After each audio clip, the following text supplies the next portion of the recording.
Zdravo, moje ime je Taras in judo treniram že 9 let. Moj pas je moder, kar pomeni, da sem še učenec. Tinin pa je črn, torej mojstrica. Komaj čakam, da me kaj nauči.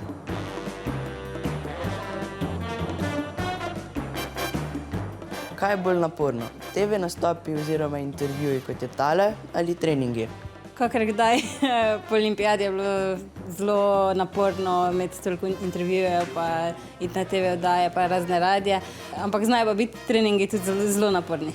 Jaz imam največ težav pri borbi na tleh. Ali mi lahko pokažete kakšen trik? Lahko. Kaj si pa bolj zapomnite, zmage ali poraze? Oboje. Recimo, seveda, olimpijada mi bo ostala v najlepšem spominju. Porazi me pa tudi spremljajo, to so del športa in tudi njih si zapomnim.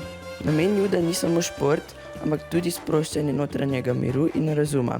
Kakšen je vaš pogled na to? Jaz mislim, da sem zaradi juda boljša oseba, ker sem se s vsemi treningi pa z disciplino, ki jo naš trener zahteva, sem se razvijala, tako da je del mene in bo tudi večno ostal. Ali sploh najdete čas za ostale dejavnosti poleg juda?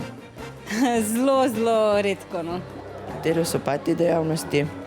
Če imam čas, grem rada v naravo, rada preberem kako knjigo, poslušam glasbo, ampak res, to je zelo redko. Kaj vam pa tekne? Jaz imam rada veliko stvari, od mesa, zelo rada imam pa čokolado. Zdaj vem tudi, kako se boriti, ko si na tleh. Najpomembneje se namreč ustati nazaj na noge. Pa ne samo pri judu. Adijo!